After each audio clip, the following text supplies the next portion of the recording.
Good morning, Unity Spiritual Center. Thank you for having me here this morning. As I was telling Susan, I do have a connection here.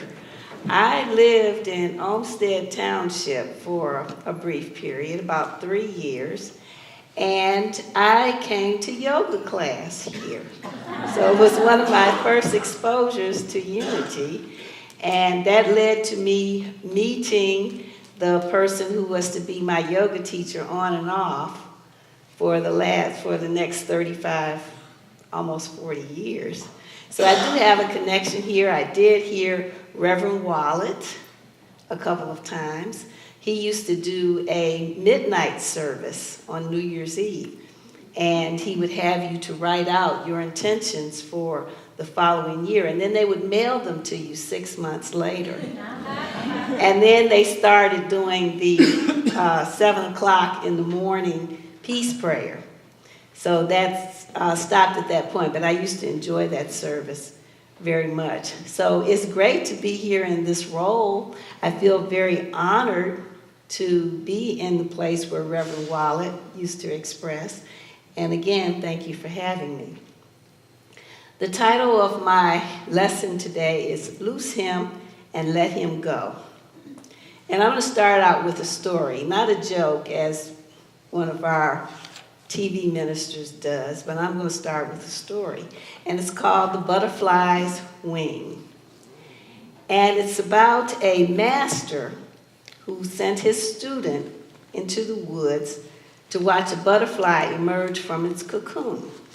Now, I was a teacher, and sometimes when you would give the students an assignment, they would look at you like you had just landed from another planet. But anyway, he had to be obedient, so he went into the woods, and he found the cocoon, and he sat there, and he just waited and watched, and he waited and watched. Then the butterfly finally got ready to leave the cocoon, and the student could see its wings beating against the inside of the cocoon. So now we know that sometimes young people can be impatient. So he decided, well, this is taking too long, because the butterfly worked and worked, and the student watched and waited and watched and waited. So finally he says, well, I can help it. So that's what he did. He very gently and carefully opened the remainder of the cocoon and pulled the walls away very gently from the struggling creature. So once that was done, the butterfly soared into the air. But soon after that, it fell to the ground and died. So the student rushed back to the master and said, well, what happened? Why did this happen? And the master said, in your effort to help the butterfly, you weakened it because the process allows for the strengthening of the wings so that the butterfly can emerge from the cocoon. And you took that opportunity away from it, so therefore it died. So what does this have to do with my lesson? Well, I came to this title, well, I've just been in ministerial school, and we had to study the three books in one. Actually, they're separate books, or you can get them as 3 in 1.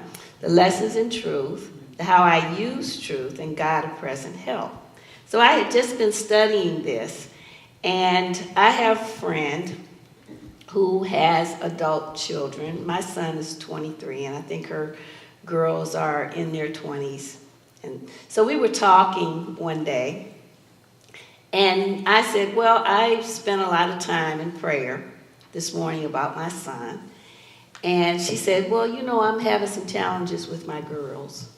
And she reached in her purse and she handed me a pamphlet. And it was entitled, Loose Him and Let Him Go.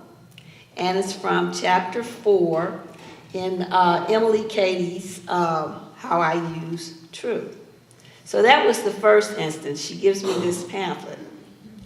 And in the second instance, I was at a workshop. Some of you may be familiar with Paulette Pike. She runs a wonderful silent prayer retreat every year in October, and I went in 2010. I haven't had the opportunity to go back, but I would certainly like to.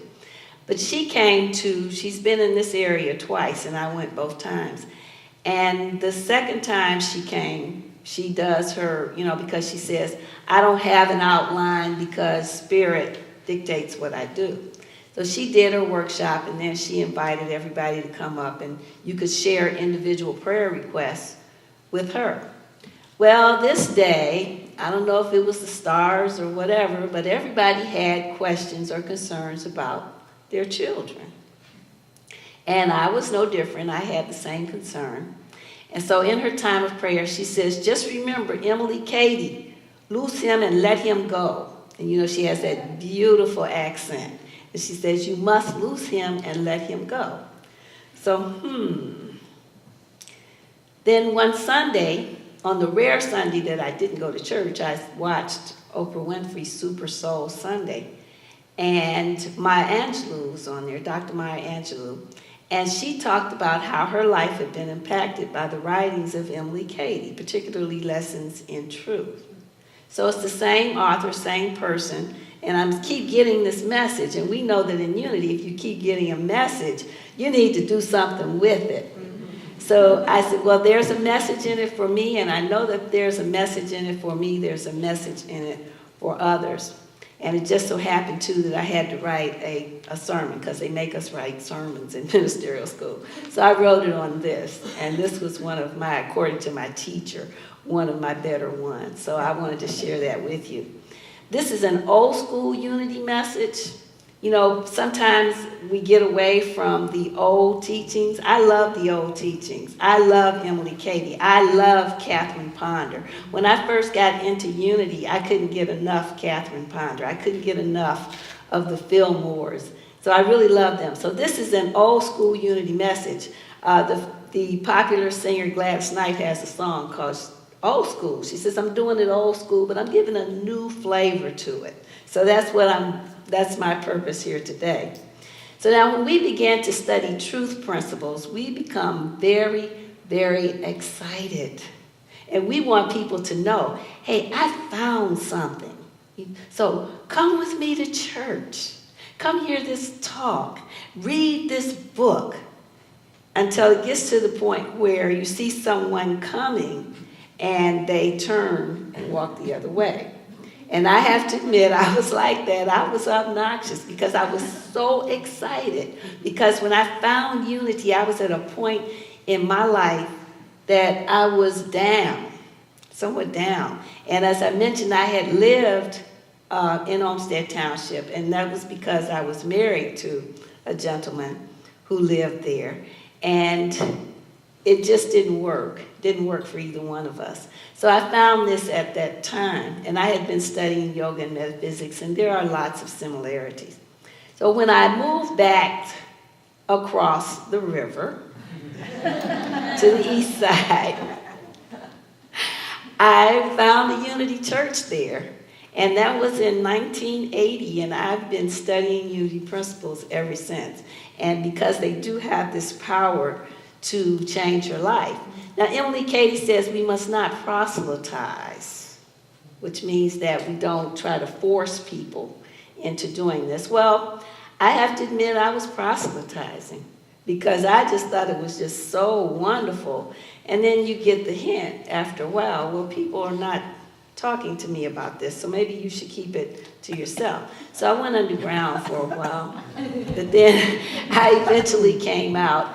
And what the thing to do, I found, is to let people notice the changes, and then they'll come up to you and they'll ask you, well, what are you doing? Or, is there something different?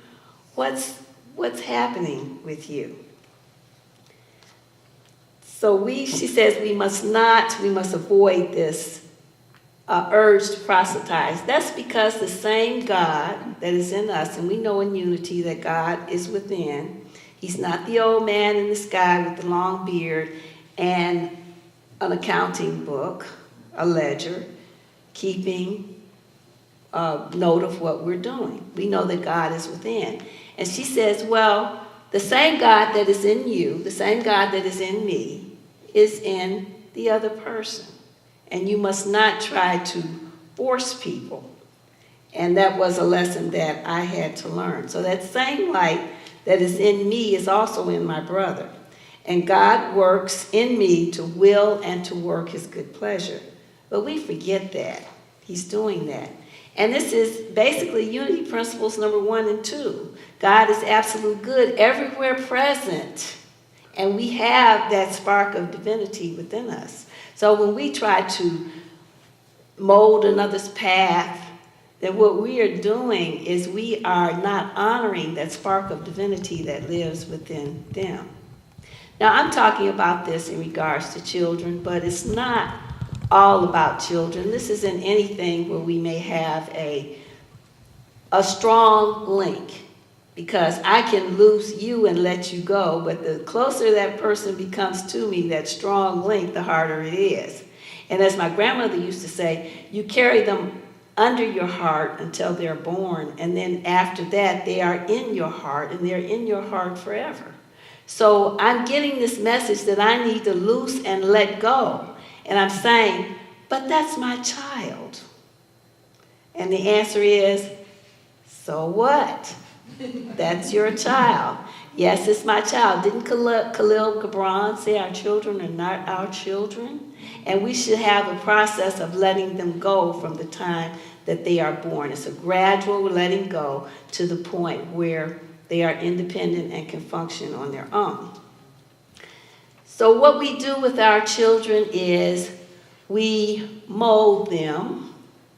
I can remember going to all kinds of classes, and I would sit outside waiting with other parents, and we would talk about our children and their successes and their failures, but we knew that they were just going to grow up to be, in my case, a male mini-me, you know?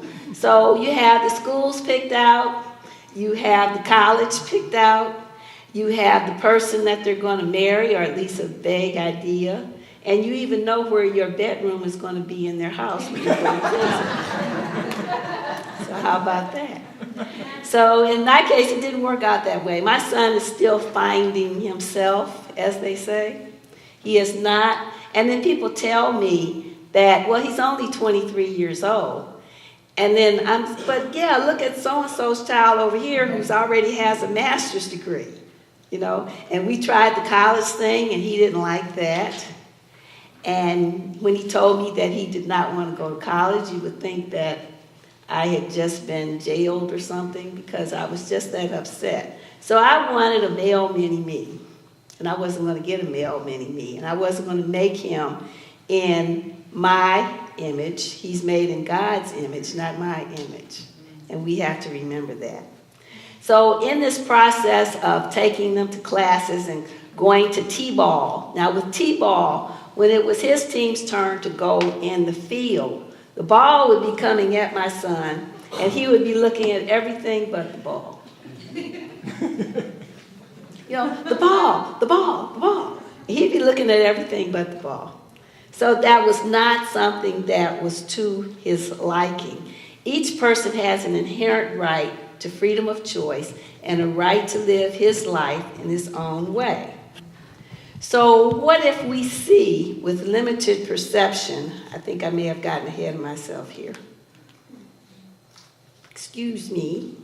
Talk among yourselves. So we crowd them out and we try to figure out what their interests are, what they should be. Now, this does not mean that we just let them go and just do anything they want. No, we are responsible for raising our children.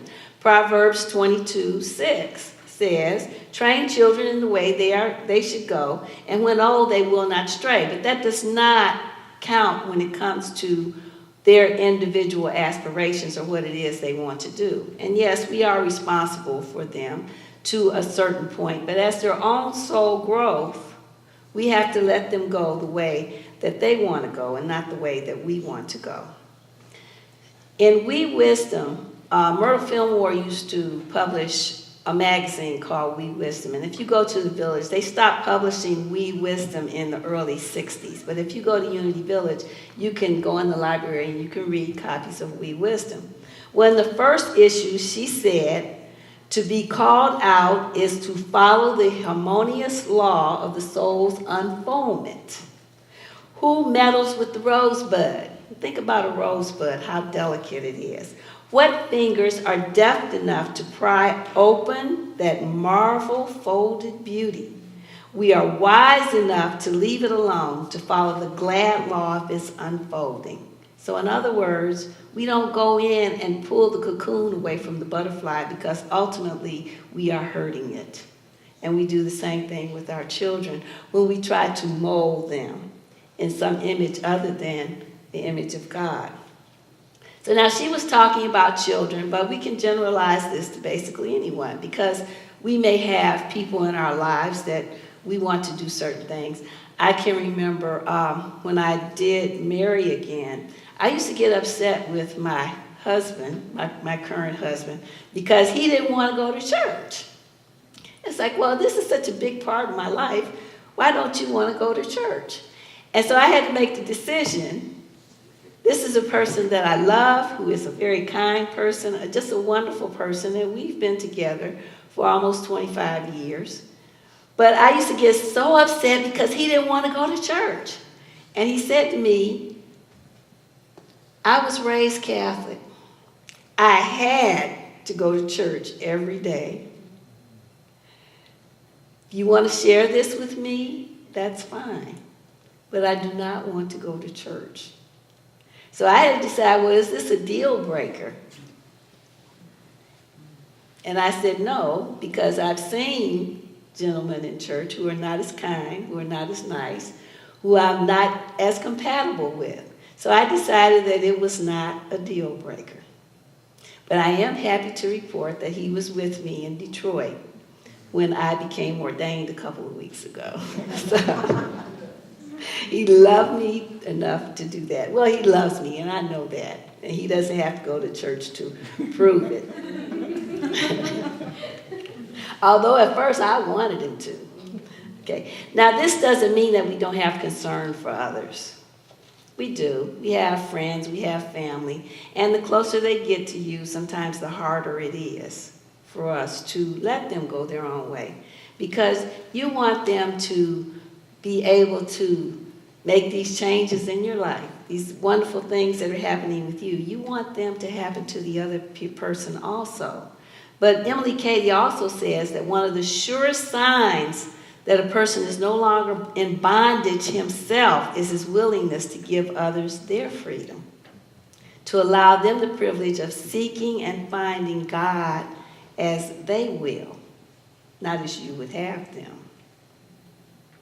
So what if we see with our limited human perception that the person is going down? And I've had the thought, and you have to be careful with your thinking because, unity principle number 3, your thoughts create your life. So you have to be careful with the way that you're thinking because at one point I caught myself thinking, this boy is circling the drain.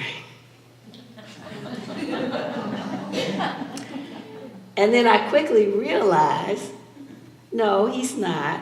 He is being who he is meant to be as a child of God. So what if you see them circling the drain, if you see them going down the wrong path? Now, Myrtle Fillmore also has a book called Healing Letters. And this is a compilation of letters that people would write to her, and she would write back to them with an answer. So she told one such person, we are asking you to place him confidently in the care and the keeping of his own indwelling Lord, because we do have our own indweller. And to keep your mental hand off. And I thought, boy, that's awfully strong. And then Spirit said to me, yes, because you're very stubborn when it comes to this. So long as you are trying to force something into him, you keep his attention divided. And he doesn't really get within and quiet enough to let his own soul commune with God because you're bugging him to death.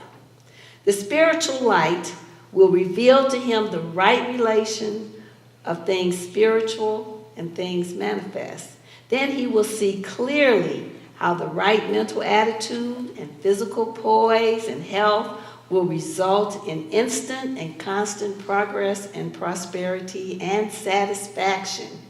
You can't give him this. It's the free gift of the Father within. So I cannot give it to another person, even though I may want to. But I cannot give it to another person. It has to come from God. Furthermore, not allowing others to develop in their own way and to develop their own source of strength can be likened to keeping an acorn on top of the ground. So you sit there and you watch that acorn because you're afraid if you put it under the earth, something's going to happen to it. Somebody's going to dig it up, something will happen to it and it won't grow. But the problem is, it can't grow on top of the ground, can it? It has to be placed under. You have to take the risk. You have to give it room to grow. So if it's on top of the ground, it can't become the tall, stately oak that it's meant to be. It can only do that if it's planted. So and the question is, another question that to consider here is, what's going on with your dreams in your life while you're tending to this other person's garden? You look over there and theirs is all clean because you're over there cleaning it and doing it for him. And then your garden has weeds. It's neglected. So what's happening to your dreams while you are trying to make someone the way you want them to be?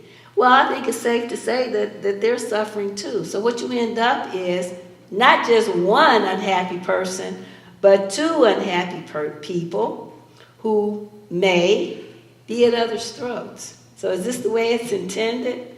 No, it's not. So if we are so fixated on directing someone else, because our own dreams in the process can wither and die. So when he didn't want to go to school, he didn't want to go to college, I said, well, I've been wanting to go to ministerial school, so I went. And that's what I did. I went. So now we know that if we have been responsible in such a way that the children were sheltered and they were fed, then we have done our job. And we have, in fact, trained them in the way they should go to the best of our ability, and then there's nothing else to do but to support them in any way possible. Now, does that mean I'm going to support you if you decide you want to be a drug runner? No. Am I going to support you if you're going to end up in jail? No.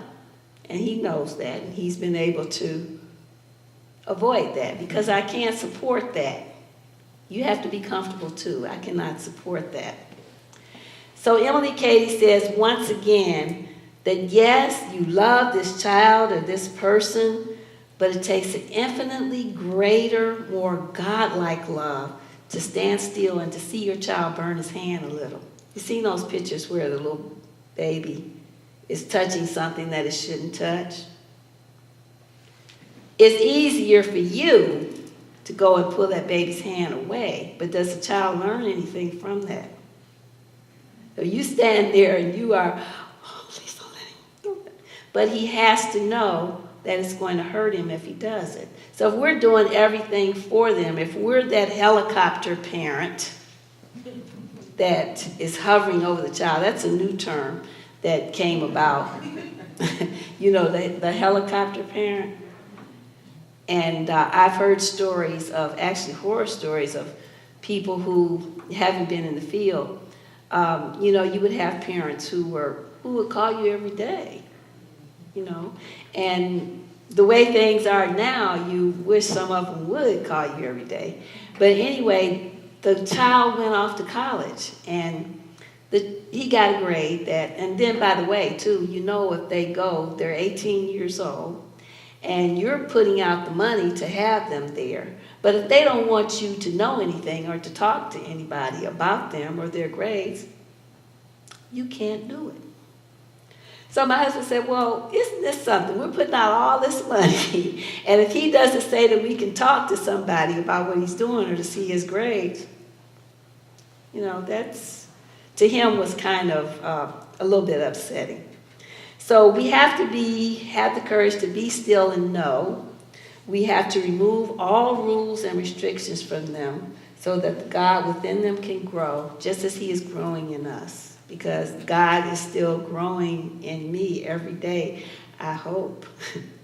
So every person has the right to keep his own ideal until he desires to change it. I have a sister that smokes cigarettes. Our father died of lung cancer. So I was always on her about smoking. And she would say, well, we rationalize things. Well, I don't smoke in the house. I don't smoke in the car. It's not going to hurt me if I have one or two. Our father died of lung cancer. I know. So what did I have to do? I had to be quiet. And she still goes outside in the cold, in the snow, in the burning heat of the day. She would go outside and have her cigarette. And there's nothing I can do about that. She has to decide that she wants to change that. So we cannot force another. We have to know that. So what are some things that we can do? Well, we can persist in speaking the word of freedom to this person and loosing him and letting him go.